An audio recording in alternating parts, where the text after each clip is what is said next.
Mesdames et messieurs, bonsoir et merci d'avoir choisi Congo Buzz Télévision pour vous informer. Tout de suite les titres à la une de l'actualité. C'est le mercredi 20 avril que les députés nationaux vont examiner la proposition de loi modifiant la loi électorale. Ce texte, au cœur de la polémique, propose entre autres la suppression du seuil électoral. Le débat se fera sans les élus du FCC qui exigent un consensus autour du processus électoral. À la une également, l'Assemblée provinciale du Haut-Katanga a un nouveau président. Il s'agit du député Michel Katebengoy. Il a été élu ce mardi avec 43 voix et remplace à ce poste le patriarche Gabriel Kyungwa-Kumwanza, décédé en 2021. Dans ce journal, nous allons également faire un tour au quartier Massangambila. Nous sommes là dans la commune de Mongafula où l'eau est devenue une denrée rare. La population exprime d'énormes difficultés pour s'en approvisionner. Nos reporters étaient sur les terrains. C'est tout pour les titres. Madame, Messieurs, bonsoir. Ce journal s'ouvre avec l'Assemblée nationale où les députés nationaux vont se réunir ce mercredi pour examiner et voter la proposition de loi modifiant la loi électorale de 2006. Ce texte apporte plusieurs modifications dont la suppression du seuil électoral. Les élus de l'Union sacrée vont débattre de cette loi alors que leurs collègues du FCC ont promis de boycotter la plénière pour exiger un large consensus autour du processus électoral. C'est un récit de Krioni Kibungu. Regardez. C'est ce mercredi 20 avril 2022 qu'aura lieu le débat sur la révision de la loi électorale à l'Assemblée nationale. Les députés nationaux vont s'exprimer sur la proposition de loi déposée depuis septembre 2020 par le G13, le groupe de 12 personnalités qui militaient à l'époque pour un consensus autour des réformes électorales. Ce texte, initié par le groupe de Claudel Loubaya, Délice Sanga, le feu Thomas-Henri Lokondo et l'actuel ministre de Médias Patrick Mouyaya apporte de grandes modifications sur cette loi de 2006 portant organisation des élections présidentielles, législatives, provinciales, urbaines, municipales et locales. La dite proposition de loi apporte sur la table de discussion 18 propositions dont la suppression du seuil électoral et son remplacement par une condition de recevabilité de liste au prorata de 60% de sièges en compétition, l'abandon de la proportionnelle et l'adoption du scrutin simple ou encore l'interdiction de porter comme suppléant sous peine d'annulation de l'élection des parents en ligne directe, collatérale, ascendante ou descendante. Comme ce fut le cas le jour de l'ouverture de débat, les députés du FCC ont promis de boycotter la plénière. Ces élus de la famille politique de l'ancien président Joseph Kabila campent sur leur position.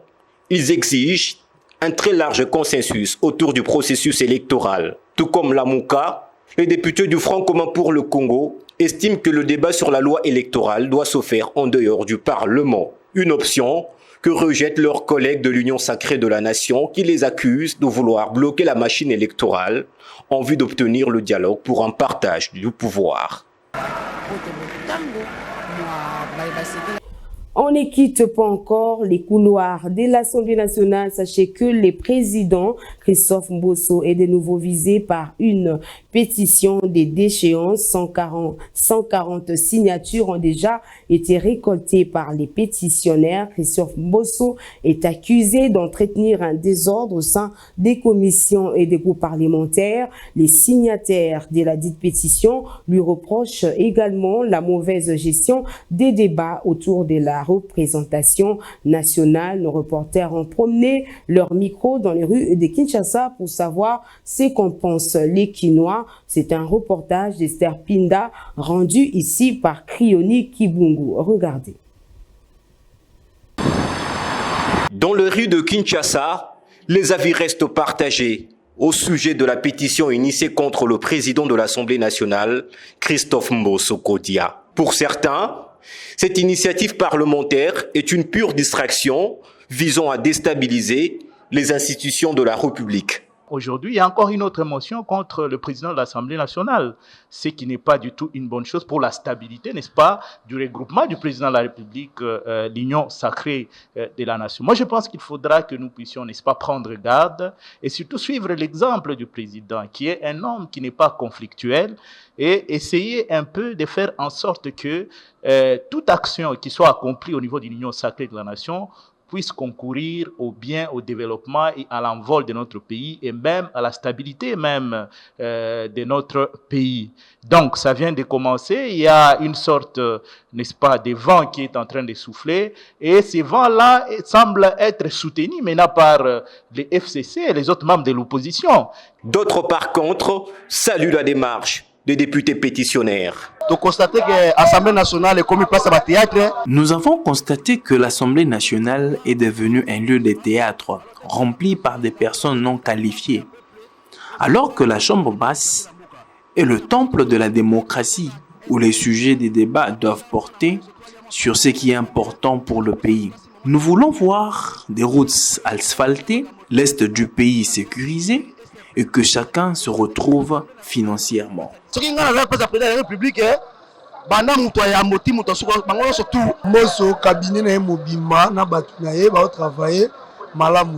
Mbosso, son bureau ainsi que ses proches ne rendent pas un bon service à la nation.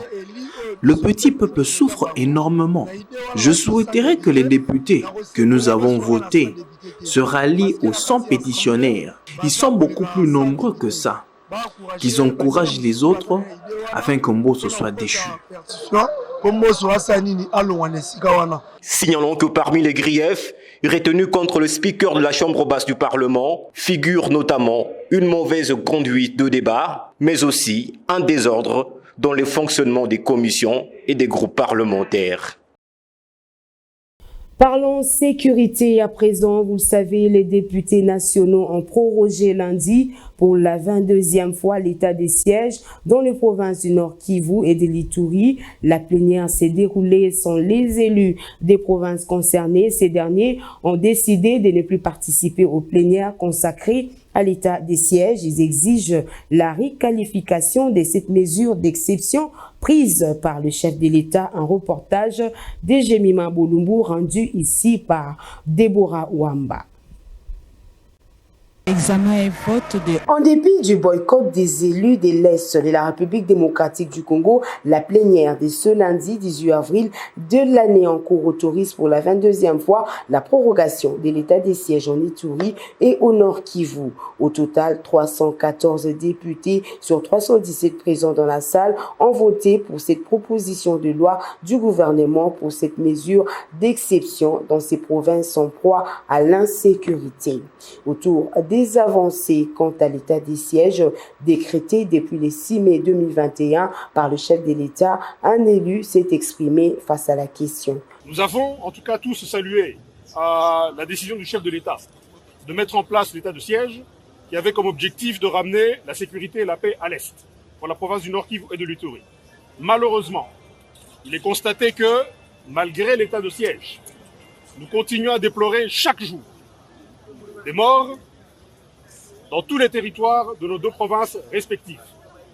Et nous nous posons la question, est-ce que réellement l'état de siège pourra mettre fin à cette situation là-bas de massacre que nous avons à l'Est, ou bien est-ce qu'il faut se poser d'autres questions pour revenir à d'autres solutions?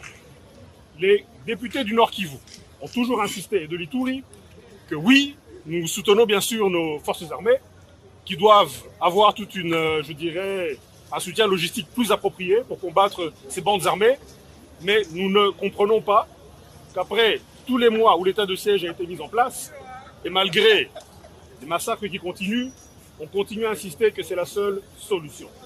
Et malheureusement, ce que nous constatons aussi concernant l'état de siège, c'est qu'il a basculé plus vers une pression fiscale, mobilisation des recettes, etc., plutôt que de vraiment se concentrer sur la sécurité et la paix.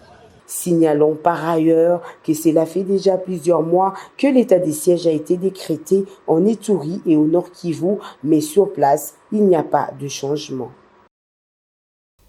Et tout à fait autre chose à présent, c'est un véritable joli coup défilé qu'a réalisé la police dans la ville de Goma. En effet, les agents de l'ordre ont mis la main sur un groupe de 40 voleurs avec un lot important de leur butin lundi 18 avril dernier. Plus de détails avec Daniel Kamboa.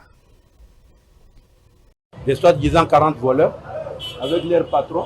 Il s'appelle qui celui-ci? Avec leur patron qui est là. Olivier, il les encadre souvent, puisque c'est dans sa maison on a trouvé tout ce monde avec tous ces biens ici. C'est pour vous dire que la police fait son travail. Nous n'avons pas l'habitude, quand nous avons arrêté, vraiment de faire écho dans des médias non plus. Mais nous pensons le faire cette fois-ci, puisque c'est le groupe de soi-disant 40 voleurs avec des motos que vous voyez là-bas. Là où on les a retrouvés, on les a arrêtés dans les forces Chabrol avec des motos et tous ces biens volés par ce groupe. Avec les douilles qui se sont échangés des tirs avec nos patrouilleurs la nuit. C'est vous dire que la police peut encore vous rendre un très bon service lorsque la police a la mobilité. Puis hier, on nous a appuyés par l'armée avec combien de jeeps? Avec 5 jeeps de l'armée qui nous ont appuyés. Voilà pourquoi nous sommes parvenus à mettre la main sur ces malfrats. Les jeeps les ont suivis à 2 h du matin pour mettre la main sur ces gens. Votre police est capable de beaucoup faire. Mais quand la police manque de mobilité, ça pose problème. Voilà que l'armée nous vient hier avec 5 jeeps. Et voilà, nous sommes arrivés quand même à neutraliser ces malfrats. Chaque fois que vous parlez à Goma, 40 volets, 40, ce sont des jeunes gens et qui restent à Kitoukou, pour certains à Yimbi. Voilà un peu cet échantillon. Que vous puissiez en relayer auprès de la population qu'ils comprennent que la police est à la trousse des malfaiteurs. Pas penser que la police coalise avec les malfaiteurs, pas du tout. Un policier de l'État, il est là pour sécuriser la population et c'est bien. La population doit nous aider par des informations. Puis ces gens ne restent pas au ciel non plus. Ces gens restent avec vous à la cité. Ils sont voisins. Mais quand leur mouvement est suspect, la population doit nous dire. Les voisins et les autres doivent nous dire. Nous, la police, on saura remonter. Mais quand la population aussi reste muette, et quand ils mettent des forfaits, ça se marque que la population commence à parler. Comprenez un peu. Hein? Les policiers tels qu'ils sont, j'ai toujours dit, ça veut que l'appui de la population, le concours de la population, que la police paie beaucoup. Puisque 80% des informations que nous recevons nous viennent de la population. Autrement, une population qui ne donne pas d'informations, ça devient compliqué. La police travaillera à l'aveuglette. Voilà un peu ce que j'ai toujours dit. Que la population puisse, pour sa propre sécurité aussi, nous dénoncer les gens en mouvement suspect. Et là, je crois que votre police fera du bon travail sans problème. Je disais dans les titres, le député provincial Michel Katebe Ngoy, élu président de l'Assemblée provinciale du Haut-Katanga ce mardi 19 avril avec 43 voix sur 44 votants. Il remplace à ce poste Gabriel Kyungwa Kumwanza, décédé en 2021. On retrouve une fois de plus Daniel Kamboa. L'Assemblée provinciale du Haut-Katanga a désormais un nouveau président. Il s'agit de Michel Katebe, élu ce mardi 19 avril 2022 par les élus provinciaux avec 43 voix sur 44 votants.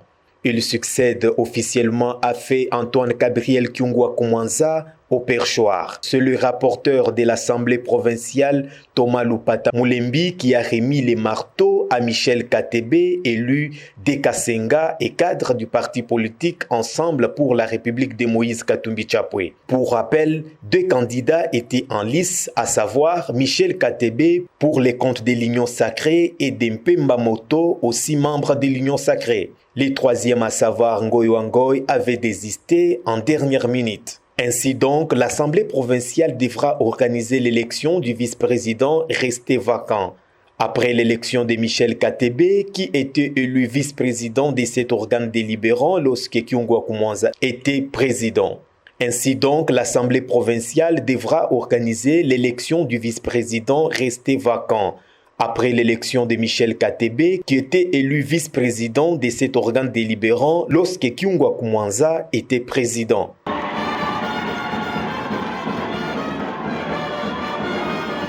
Dans un autre registre, Vital Kamerhe est de retour à Kinshasa. L'ancien directeur des cabinets du chef de l'État a regagné la capitale congolaise après un séjour médical en France. Il pourra personnellement assister aux nouvelles audiences du procès dit de son jour à la cour d'appel de Kinshasa-Gombe au sein de son parti l'UNC. Les cadres militants se préparent à l'acquittement de leur leader, ils l'ont dit à Krioni Kibungu. C'est depuis lundi, dans les petites heures, que Vital Kamerhe a regagné Kinshasa après un séjour médical de 4 mois en France. Même s'il n'est pas totalement guéri, D'après ses proches, l'ex-directeur de cabinet du chef de l'État, Vital Kamerhe, va mieux qu'avant son départ. Il rentre au pays pour affronter un troisième procès en appel après l'annulation par la Cour de cassation le 11 avril dernier de l'arrêt de la Cour d'appel de Kinshasa-Gombe, l'ayant condamné à 13 ans de prison pour détournement de fonds publics. Son retour au pays rassure les cadres et militants de son parti, l'Union pour la nation congolaise. D'après le docteur Emeka Bangou, un des cadres influents de l'UNC Moamba, la vérité finira par éclater sur l'innocence de leur leader, Vital Kamerhe. Le président Vital Kamerhe il n'a jamais volé. Il a vécu aux périodes de Kabila, avec le président Kabila. Il n'a jamais volé. Il avait tous les moyens avec lui. Il n'a jamais volé. Et c'est seulement maintenant qu'il va voler. Mettez-vous, vous savez, il ne faut pas diminuer mon président à ce point-là. C'est quelqu'un qui a connu l'argent. C'est un intellectuel. Je crois qu'il est venu pour servir le peuple. Il n'avait pas besoin de mettre la main dans les deniers publics parce que je crois que ce n'est pas quelqu'un qui a souffert. Vital Kamerhe reste un allié de taille de Félix Tshisekedi. Les deux hommes gardent toujours de très bonnes relations, précise le docteur Emeka Bangou. Papa Vital et Papa Félix, pour qu'ils fassent ce qu'ils ont fait, les tournées, ça veut dire qu'ils ont une complicité qui n'a rien à voir avec les petits querelles des enfants. Et moi, je suis un enfant très intelligent. Je savais qu'il n'y a pas de problème. Les deux papas s'entendent mieux. Et aussi, on travaillera toujours. On est ensemble. Après avoir déclaré fondé le pourvoi en cassation introduit par Vital Kamerhe, la Cour de cassation a renvoyé la cause devant la Cour d'appel de Kinshasa-Gombe, autrement composée. Pour la Cour, le juge d'appel avait violé le droit de la défense de M. Kamerhe, alors que l'affaire n'était pas en état d'être jugée. Pour rappel, Vital Kamerhe avait été condamné en avril 2020 à 20 ans de prison pour détournement de près de 50 millions de dollars américains alloués à la construction de maisons préfabriquées pour des militaires et des policiers. La peine a été réduite à 13 ans de prison en appel en juin 2021. On va répartir en province. Le ministre de l'Enseignement supérieur et universitaire séjourne depuis lundi dans la province du Kasaï oriental. Moïndo Nzangi est allé lancer les travaux de construction de l'université officielle de Mbujimayi. C'est un reportage de Jules Billet rendu ici par Bienvenue Yaï. Chaleureusement accueilli par la communauté universitaire de Mbujimayi, composée des professeurs et étudiants venus en grand nombre pour la circonstance à l'aéroport de Bipemba, les ministres de l'ESU, Moïndo Nzangi Butondo, séjournent au Kasaï oriental depuis ce lundi 18 avril. Objectif de sa mission, concrétiser la promesse du chef de l'État basée sur la construction de la nouvelle université de Mbujimayi et procéder à la poursuite de la caravane nationale relative à la formation et d'information sur les LMD, entendez, licence, master et doctorat. Émis par laquelle lui réservé, le patron de l'ESU a tenu à préciser l'essentiel de sa mission dans cette province du Kasaï oriental. Je suis venu pour deux missions principales. La première mission, c'est la poursuite de la caravane de formation et de formation sur les LMD que nous allons faire à l'université officielle de Mbujimayi. Alors, je suis venu aussi pour venir concrétiser la promesse du chef de l'État. Il m'avait instruit d'étudier, de faire un dossier pour la construction d'une université moderne ici à Mbujimayi. C'est l'université officielle de Mbujimayi. Ils sont venus lancer les travaux de la construction de la plus belle université de tous les Kasaï.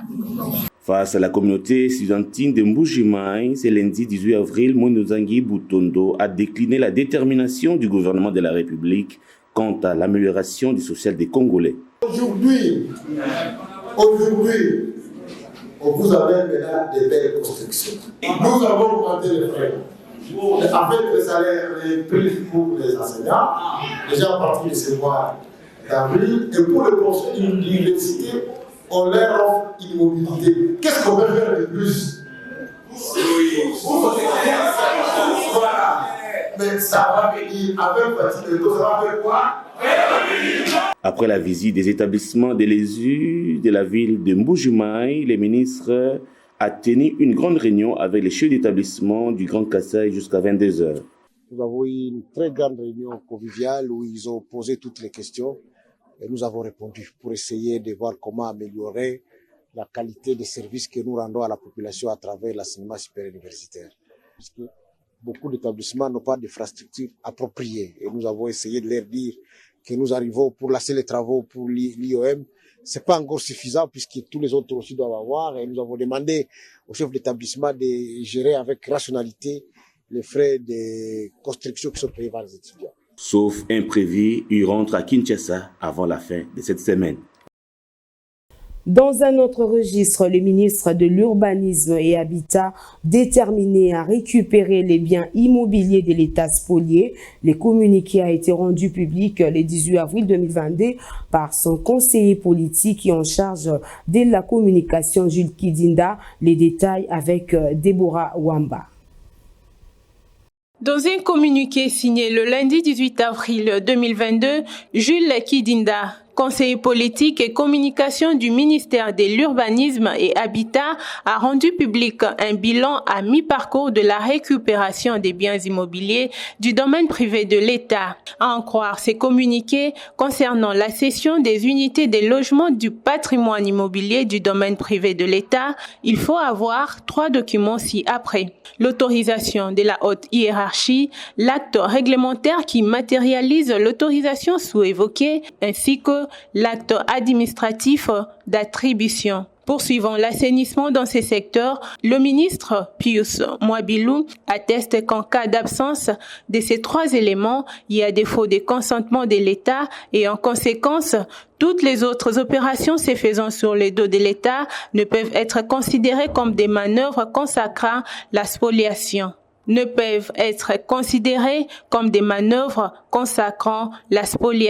Notons également que ce bilan à mi-parcours a aussi répertorié plusieurs occupants irréguliers des maisons de l'État, car certains sont sans titre ni qualité et d'autres sous-locataires non reconnus en violation de l'article 14, alinéa 4 du contrat de bail. On va parler société dans ces journaux. Les abonnés des Canal Plus en RDC montent au créneau. Ils fustigent les prix trop élevés du bouquet Tout Canal en République démocratique du Congo. Ils projettent par ailleurs une marche de protestation pour le 27 avril prochain à Kinshasa. C'est un reportage de Jacques Mounene rendu ici par Déborah Wamba. Regardez. Les abonnés du Canal Plus se plaignent de la majoration des prix du bouquet Tout Canal qui s'offre largement coûteux en République démocratique du Congo quand d'autres pays, c'est mardi 19 avril à Kinshasa. Ce qui fâche, c'est les coûts. On ne peut plus exagérer du prix du bouquet Canal Plus en RDC. En effet, le service Tout Canal en RDC revient à $85 alors que le même service se fixe à $29 au Rwanda, $66 en Côte d'Ivoire, au Tchad et en Guinée-Bissau et $74 au Congo-Brazzaville. Les Kinois expliquent mal cette surfacturation de la RDC alors qu'elle compte beaucoup plus d'abonnés. Je préfère la TNT à la place du bouquet Canal. Le coût élevé du prix du bouquet ne me permet pas de les combiner avec mes dépenses mensuelles.